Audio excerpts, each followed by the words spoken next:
안녕하세요. 종교인문학의 최정훈 교수입니다.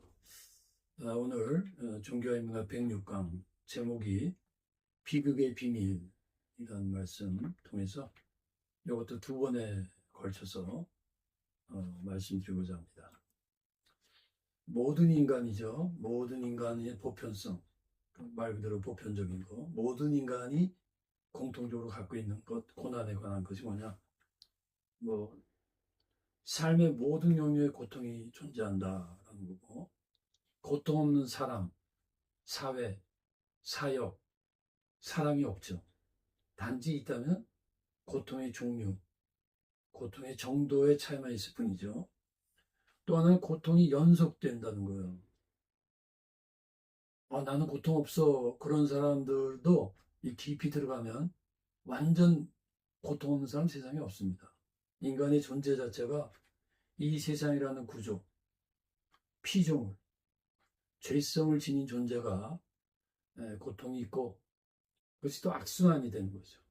악순환이 계속해서 된다.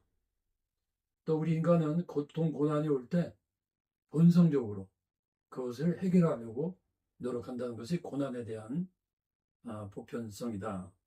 또 하나의 보편성은 원인을 아는 경우도 있지만 원인을 알 수 없는 비극이 이제 닥쳐오는 거죠. 그렇죠? 갑자기 사고가 난다든가, 갑자기 전쟁이 일어난다든가, 자연재해가 일어난다든가 등등. 그것은 동시에 예고 없이 말 그대로 그냥 어느 순간 갑자기 일어난 거죠. 또 자신의 실수와 잘못과 무관한 고난이 오는 거예요.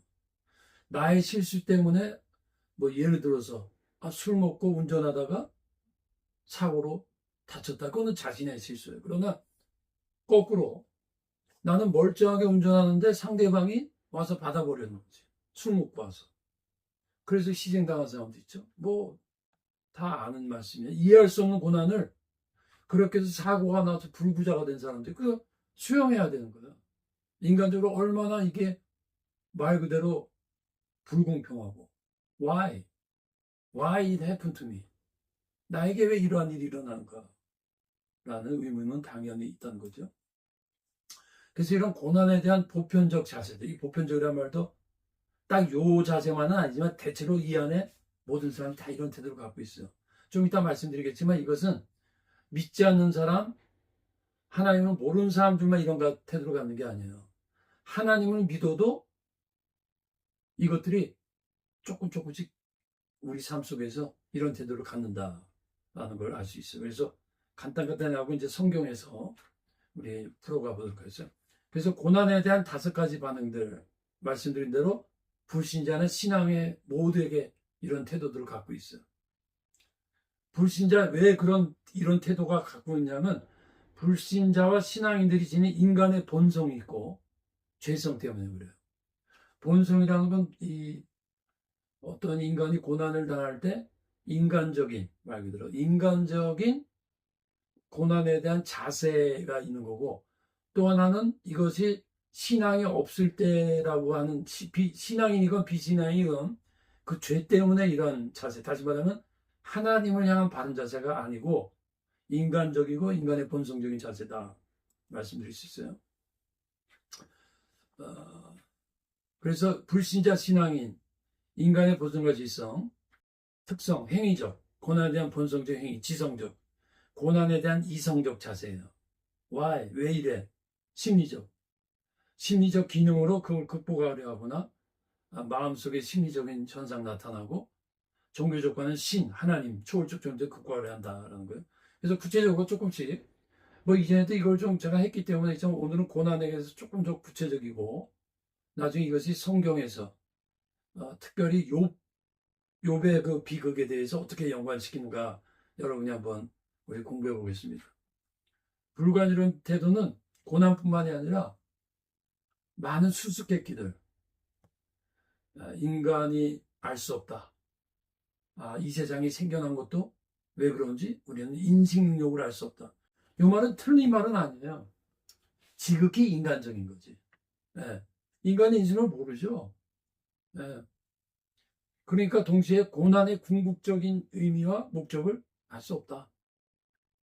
우연이나 하나님의 뜻, 죄 결과 등으로 일어난다는 거를 그거는 우리가 알 수 없다. 그게 우연인지 하나님의 뜻인지 죄인지 이런 거 모른다. 이제 그 얘기죠. 말씀드린 대로 제 강의를 듣는 분 중에 대부분이 이제 아무래도 그리스도인들이겠죠. 기독교인들, 특별히 여러분은 어떻게 생각합니까? 솔직하게. 내가 갑자기 고난을 당했다. 암이나 죽을 병이나 사고가 당했다. 그러면 여러분 즉각적으로 하나님, 물론 기도하겠지만 항상 그렇게 안 되거든요. 왜 이거지? 이게 알 수가 없네. 왜냐하면 왜 또 알 수 없냐? 왜냐하면 하나님 앞에 기도해도 하나님이 명확하게 답을 안 줘요. 그게 욥이거든요. 그러니까 우리가 믿는 자나 믿지 않는 자나 이런 모르겠다. 이거 왜 그런지 모르겠다 이거죠. 네. 이런 자세가 갖게 된다는 거죠. 그래서 불가지로는 너스틱, 제가 조금 전에 보여줬지만 이 너스티즘이라는데, 너스티즘은 이제 인간이 어떤 진리, 안다라는 뜻이거든요. 그리고에 알물 통해서 세상을 이제 살아가는 거에서 너스티즘인데, 고난의 원인에 대한 인간의 이성과 논리 합리적 방식으로 접근하는 거예요. 왜 이러냐는 왜라는 것은 뭐예요? 질문은. 이유를 알기 원한다는 거죠. 이건 당연한 거죠. 그 다음에 유실론적 불가지론자가 있어요. 이게 우리가 더 쉽게 표현하면 유실론. 뭐냐면 하나님을 믿어. 하나님의 존재를 믿지만 신앙보다는 고난에 대한 이성중심적 합리주의적 태도로 나가는 거예요. 네, 이것들이 다 우리 믿는 자나 믿지 않는 자나 가진 태도다. 그 다음에 두 번째 무신론자의 태도. 자연주의적 입장이에요. 하나님 없으니까. 고난의 원인을 신이나 종교 같은 초자연적 실제와는 무관한 거예요. 이게 하나님으로 온 것도 아니고 하나님이 허락한 것도 아니고 그냥 이거는 말 그대로 초월적인 이 세상 밖에 있는 어떤 존재와는 상관없는 거예요. 그건 뭐냐? 고난의 원인이 우주와 세상의 구조적 특성에서 발생한 사건이란. 그러니까 처음에 말씀드렸지만 이 세상이라는 시간과 공간 자체가 불완전하다. 자연 자체가 재해가 일어난다. 그건 자연과 이 세상의 구조에서 일어나는 특성이다. 그렇기 때문에 어쩔 수 없이 일어난 거고. 근데 그게 왜 일어나냐? 자, 그게 일어나는데 그게 왜 일어나는지 아무도 몰라요. 물론 과학적으로 이러이러해서 지진이 나고 다 있지만 근데 그럼 지진이라는 자체는 또 왜 생겼냐 이거지. 네. 이것이 이제 그래서 까미, 사르트란 특별히 까미는 그 소설에서 삶의 부조리라고 그 자신의 소설 이제 주제를 잡죠. 모든 것이 부조리하다. 모순이다. 거기에서 나오는 결과라는 거예요, 고난이. 부조리하니까. 그래서 스스로, 여기도 이 무신론이에요. 스스로 저항과 자유의 의미로 만들어야 되는 거예요. 내 나름대로. 그게 바로 사르트의 실존주의자들의 자율성이라는 거예요. 사르트 같은 사람 그러잖아요. 젊이들 앞에서. 마음대로 즐겨라. 네가 하고 싶은 대로 해라. 존재의 책임은 너에게 있다. 그러나 동시에 또 책임도 져라. 네. 또 비극을 허락하거나 해결하지 못하는 신은 참된 신이 아니면 그런 신 필요 없다는 거지. 네. 신이 있어? 그래 있다고 치자. So what? 이런 고난을 허락을 해? 비극을 허락해? 무수한 어린아이들의 희생과 전쟁으로 무고한 사람의 수많은 고통과 항상 제가 여러 번 말씀드린 대로 홀로코스트 같은 히틀러의 그 유대인 암살, 유대인 학살 이런 많은 것들 속에서 하나님은 어디 계시냐? 이런 것들이 다 인간의 반응이죠. 우리가 하나님으로도 종종 이런 마음 갖잖아요. 네. 철학적 심층적 태도, 불교는 무신론적이에요. 신이 없어요. 거기는 같은 종교들의 자세인데 신이 아닌 수행, 관상분과 같은 자율적인 반복을 통해 깊은 심층적 통찰이나 깨달음을 얻음으로 고난을 극복하는 거지. 그러니까 인간의 모든 문제는 욕심에 있다. 그리고 고난이라는 것을 이 세상 밖에 그런 데서 찾지 말고 마음이 모든 것의 존재의 핵심이다. 그래서 네가 마음을 다스리거나 마음에서 수행을 통한 통찰을 통해서 고난을 극복한다. 뭐 이런 자세로. 또 불교 신자 아니더라도 요가들 많이 하잖아요, 요사에. 요가를 물론 이제 육체적 단련 위해서 하는 경우도 있고, 이제 원래 요가 수행은 정신인데 그 정신적 수행을 인간의 신체와 연결시켜 갖고 깊은 어떤 깨달음 혹은 인간의 몸과 정신의 화합을 통한 그런 자세인데요. 그런 것들이 다 인간의 마음을 다스리거나 마음을 컨트롤하는, 또 요새는 그 요가가 또 더욱 그 신뢰성을 얻게 된 것이 뇌과학에서 요가라든가 수도승들이 좌선을 통해서 어떤 경지에 들어갔을 때 이 뇌에 그런 작용이 객관적으로 과학적으로 검증이 됐어요. 아주 쉽게 표현하면 그런 요가 같은 심층적인 깊은 명상을 가면 거기서 뇌에 어떤 호르몬 같은 분비를 작용해서 몸 자체도 굉장히 그것을 극복할 수 있는 에너지를 갖는다는 거, 이것이 있어요. 네. 저희가 뭐 예전에 말씀드렸지만 저는 그 동양의 선불교와 기독교의 수도사를 비교하고 체험을 비교하고 이제 철학적으로 이제 접근을 했는데 이런 거 많이 나옵니다. 그래서 어떤 신비한 기적, 초자연적인 그런 체험들은 기독교에만 있는 것이 아니다라는 걸. 그다음 회의주의자의 태도, 스캡티즘이라고 하지, 스캡틱.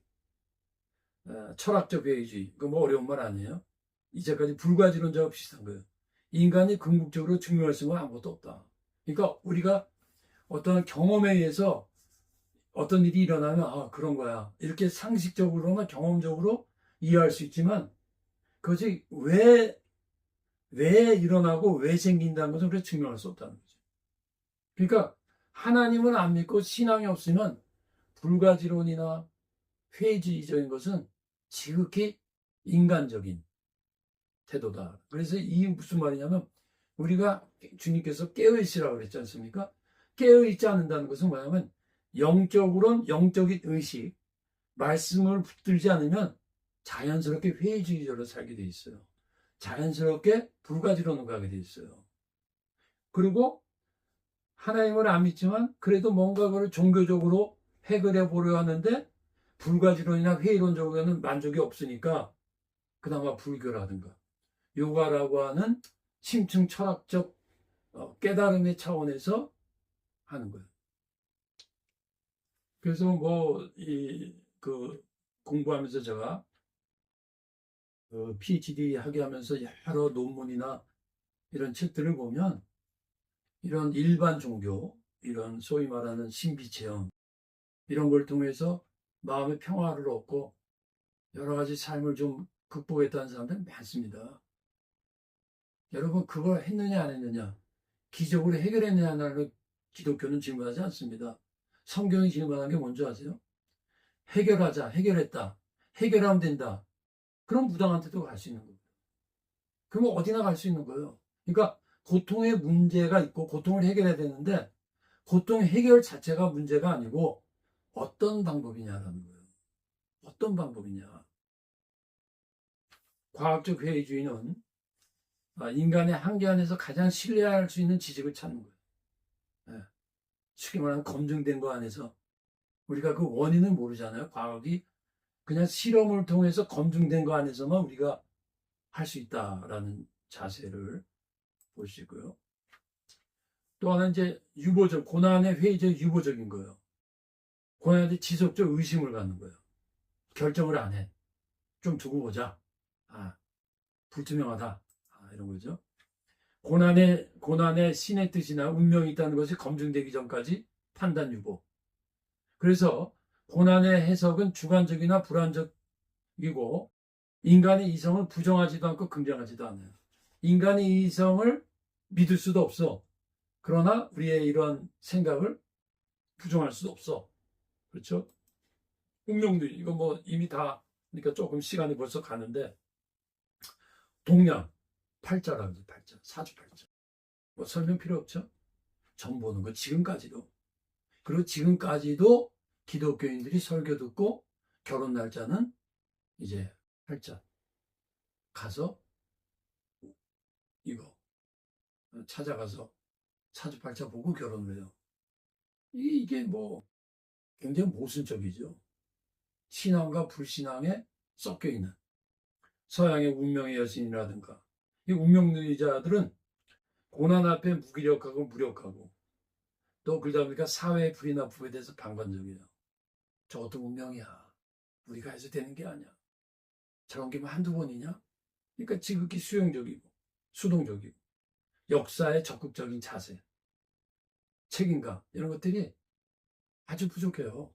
네. 인간의 힘으로 바꾸선 불가항력 힘으로 생각하고 어쩔 수 없다는 체념적 자세, 적극적 대응보다는 삶에 대한 결정론적. 내 팔자야 어떡하겠어. 이렇게 받아들이면 훨씬 나아요. 막 안간 힘을 쓰고 그러지 말고 야 너 운명으로 받아들여. 우리 대화하면서도 그러지 않습니까? 약간 네 운명이야. 근데 어떻게 보면 또 그런 것도 같아. 근데 우리는 운명이라고 하는 거고 하나님의 뜻이다. 뭐 이런 식으로 표현을 하죠. 그 다음에 마지막으로 윤회론자가 있어요. 말 그대로 이 불교, 힌두교, 자니교에서 중요한 교리 중에 하나는 윤회는 말 그대로 우리의 인생은 한 번이 아니다. 돌고 돈다. 현재의 고난을 과거의 생에서 지은 업보. 그래서 이거를 나의 당연한 이전의 생의 오늘의 결과이기 때문에 부자라든가 속된 말로 세상에서 잘 사는 사람들은 이 전생에서 잘했기 때문에 그건 당연하고 그러니까 자기의 불행을 컴플레인 안 하고 그대로 수용하는 밑에 보세요. 고난에 자기 합리화하고 정당화요. 이렇게 하면 좀 낫거든. 왜? 내 책임이니까. 다음 생에 더 나은 삶을 위한 토대로 생각을 해요. 단순한 징벌이 아니라 성장과 해탈을 향한 수단과 과정을 했는데 여기 참 모순이 있는 것이요. 그럼 지금 개로 태어났다. 벌레로 태어났다. 그럼 걔네들이 다음 생에 위해서 어떤 의식이 있나요? 그 모순이잖아. 인간이라면 그나마 의식이 있으니까. 그러면 나는 인간으로 태어나기 때문에 벌레로 태어났는데. 걔들 인간 같은 의식이 있어서 노력해서. 그러니까 이거는 그리고 또 하나 여기서 보세요. 여기서 중요한 게 종교적 교리를 통해서 고난에 대한 합리적인 논리적인 설명을 하는 거야. 시도하는 거야. 조금 그럴듯하잖아요. 맞아. 아무리 봐도 세상이 너무 불공평해. 왜 어떤 때는 어떤 아이는 태어날 때부터 예쁘고 공부도 잘하고 몸도 건강하고 출세하고 왜 어떤 사람은 태어날 때부터 지글지글 가난하고 기형아로 태어나. 이게 아무리 생각해도 이거는 근데 전생의 결과라면 논리성이 좀 있잖아요. 논리적인 시도라. 이제 질문은 뭐냐면요. 그러면 그렇게 한다고 많이 하나 인정하자. 그럼 시작은 어디예요? 어떤 존재의 시작은 있어야 될 거 아닙니까? 윤회를 한다 하더라도 영혼부터 그냥 윤회예요? 그러면 영혼부터 윤회가 아니고 뭔가 시작이다. 그 시작은 어디예요? 창조예요? 아니거든. 아니거든요. 그 다음에 이게 본론인데 자 빨리 하게 비극의 이해 자세. 욥은 자신의 권위를 이해하지 못하는 거예요. 욥의 고난의 극치는 자신에게 닥친 비극적인 사건에 의한 고난 자체보다는 자신이 지금까지 믿고 그냥 하나님 자체에 대한 의문이야. 그런 아들들, 자녀들이 다 죽고 몸에 엄청난 병이 오는 것도 고난이지. 그러나 그거보다 내가 이제까지 믿었던 하나님 이런 하나님 아닌데. 그게 뭐예요? 불가지론적이고 회의적인 자세를 갖는 거예요. 신앙이 있지만. 하나님은 아직도 믿어. 그렇지만 그 하나님에 대해서는 불가증적이야. 알 수가 없네. 내가 이제까지 믿었던 하나님 이런 하나님이 안 돼. 그리고 욥의 세 친구들의 고난의 신학이 뭐예요? 욥과 지속적으로 고난에 대한 논쟁과 질책과 권면과 설득하는 그들의 신학이 있다고. 지식이 있다고. 그게 뭐예요? 과거와 현재 죄의 결과라는 거지. 그래서 세 친구인데 엘리바스, 빌닷, 소발. 고난의 신학, 고난은 죄의 결과. 이게 뭐냐면 보응신학이에요. 인과유리야. 시문대로거든. 근데 중요한 것은 성경에도 이게 있어요.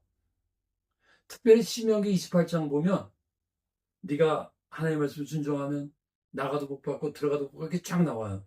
하나님의 말씀을 불순종하면 저주가 딱 나와. 그 신학이야. 이게 성경에 없는 게 아니라 있어요. 근데 뭐가 문제냐는 거지.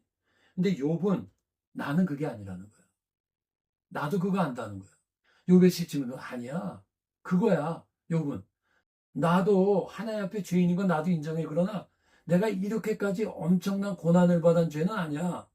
그러니까 나는 하나님을 이해하지 못하겠어를 이제 계속 논쟁하고. 그래서 엘리바스는 자신의 경험에 근거해서 욥기 4, 5장에 나와요. 여러분 시간 되시면 한번 읽어보시고. 빌다드라는 친구는 조상들의 지역을 욥기 8장에 보면 이런 것들이. 근데 이게 조금 전에 말씀드렸지 이것이 전혀 근거 없는 얘기가 아닙니다, 여러분. 그래서 욥기를 읽을 때 이런 문장들이 다 나와 있는 것은 하나님이 간접적으로 이것도 인정하는 거예요. 근데 욥의 고난만은 이게 적용이 안 된다는 거지. 소발, 욥기 10장에 이것도 다 나와. 이것도 진리야. 그러니까 우리가 욥기를 읽을 때도 이런 것도 다 인정해야 돼요. 신학의 특성은 뭐냐? 인과율의 신학 반쪽 신학이에요. 반쪽 신학이 뭐냐? 성서적이냐 비성서적이냐? 둘 다야. 왜? 반은 맞거든. 부분적으로 이해하거든요. 근데 문제는 뭐예요?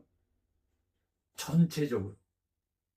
하나님의 전체적 섭리를 모르고 자신들이 경험한 신학과 인과율의 신학의 근거에서만 해석을 해버린 거예요. 이것이 우리가 말하는